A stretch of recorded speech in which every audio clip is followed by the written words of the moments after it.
देख पाएगा ना देख पाएगा। ब्रेन में खून के थक्के थे, पूरे फट चुके थे, शरीर में बीमारी लग गई, ऐसी बीमारी जो लाखों में एक दो को हो जाती, शरीर काम करना बंद। उसकी आराधना, अकाल मृत्यु वो मरे जो काम करे चंडाल का, और काल उसका क्या बिगाड़े जो भक्त हो मां।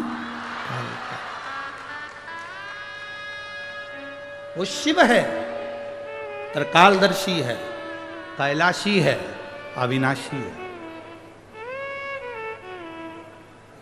अगर हम उसके दरवाजे तक जा रहे हैं, हम उसकी चौखट तक जा रहे हैं, तो ये समझ लो कि उसने निमंत्रण दिया आपको। आप शिव महापुराण की कथा तक आ रहे हो और यहां बैठकर अगर कथा सुन रहे हो, जहां जगह मिल जाए, जहां तक तुम्हें आवाज आ रही हो, ये जरूरी नहीं कि तुम पंडाल के अंदर बैठकर कथा सुनो, तुम्हें जहां जगह मिल जाए तुम तो वहां बैठ जाओ, जहां मिल जाए, बस उसका स्मरण जरूर करो। कथा सुनकर उससे विनय जरूर करो कि भोला सब दुख ओ भोला सब दुख उससे विनय करिए, प्रार्थना करिए, वो समझे।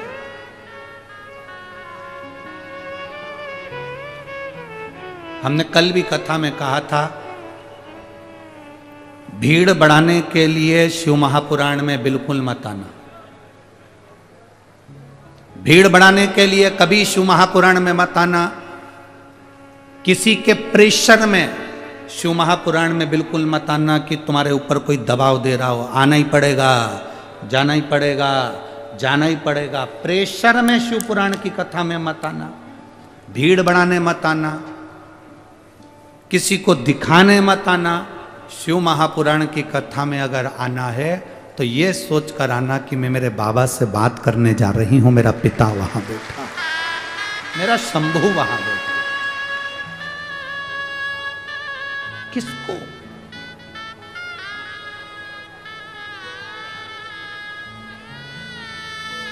जितनी देर कथा में बैठो उतनी देर आपका दिल मेरे बाबा से लगा होना चाहिए।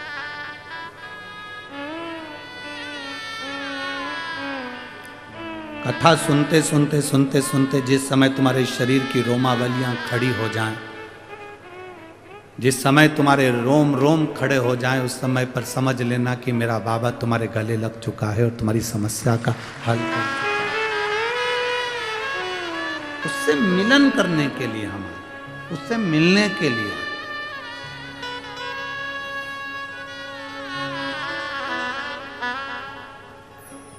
दशरथ जी ने पूछा क्या ये खीर प्रसाद कौशल्या केकई सुमित्रा पाएंगी, संतान का सुख होगा? वशिष्ठ बाबा ने कहा, शिव भक्त भगवान शंकर की आराधना करने वाले श्रृंगी ऋषि का हाथ का स्पर्श हुआ। अब केवल शिव भक्त के हाथ का स्पर्श हुआ तो इतना फल मिल सकता है। जिस शिवलिंग की तुम पूजन कर रहे हो उस पे चढ़ा हुआ जल, उस पे स्पर्श करा हुआ बेलपत्र जब हम खाते हैं, धारण करते हैं, तो विचार करना क्या हमारी जिंदगी की सार्थकता नहीं बनती है? सारी समस्या का हल बोल बम का नारा है। क्या हमारे दुख नहीं कट सकते?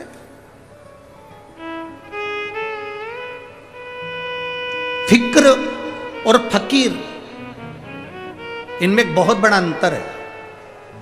किस किस चीज में अंतर है? जम के बोलो जरा। फिक्र में और फकीर में।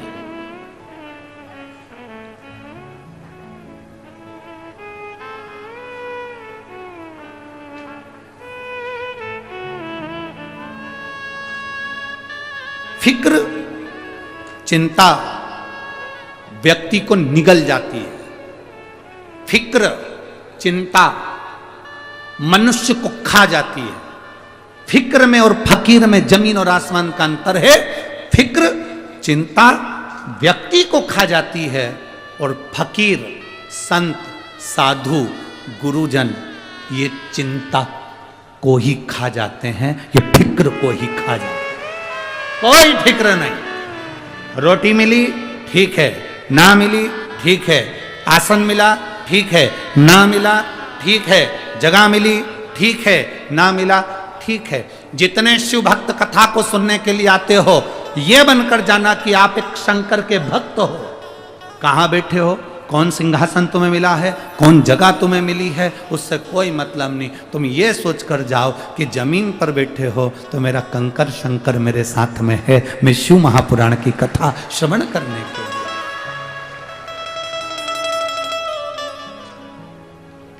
मैं शंकर की कथा का रसपान करने के लिए आया हूं। मैं शिव महापुराण की कथा का स्मरण करने के लिए आया हूं।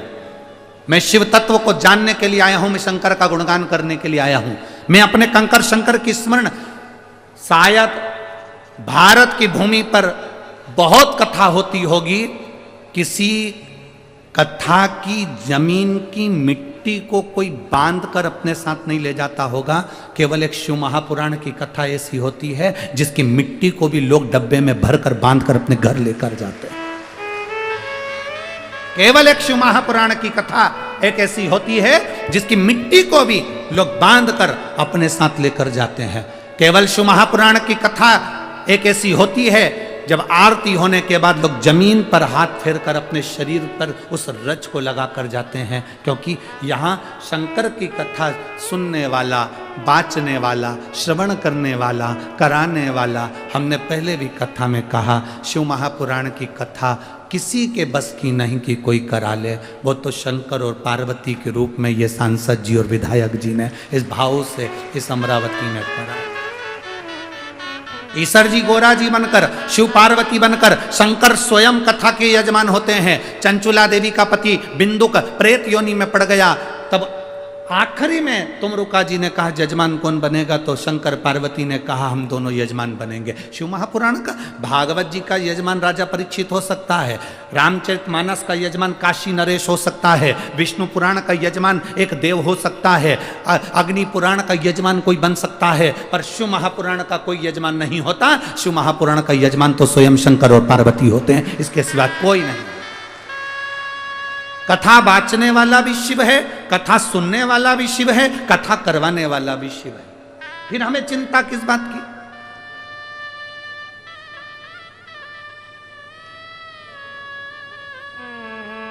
रोड पर से चलकर आओगे, कथा के मंडप तक पहुंचोगे, तब तक तुम्हें पानी की भी याद आएगी, बहुत थक गई हूं पानी पी लूं। कथा के मंडप तक पहुंचोगे तब तक तुम्हें गर्मी भी लगेगी, पर 1 बजे से 4 बजे तक कथा होती है।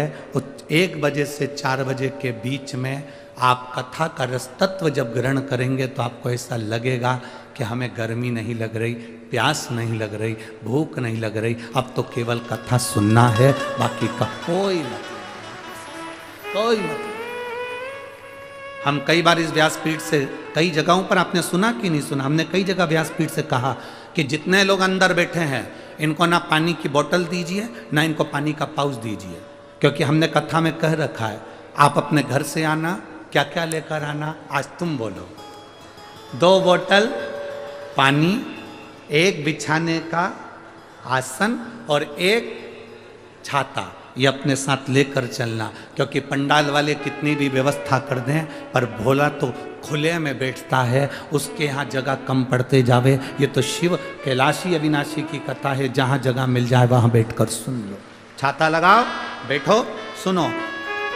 कई लोग पानी की बोतल, पानी का पाउच अंदर भी बांटते हैं, तो हम उनसे हमेशा कहते हैं, सुना है कि नहीं सुना, क्या कहते थे कि जितने लोग धूप में बैठे हैं, जितने लोग गर्मी में बैठे हैं, पानी का पाउच उनको दीजिए, बोतल उनको दीजिए। अंदर बैठे हुए तो भगवान की भक्ति में भिंगे हुए हैं, इनको नहीं जरूरत।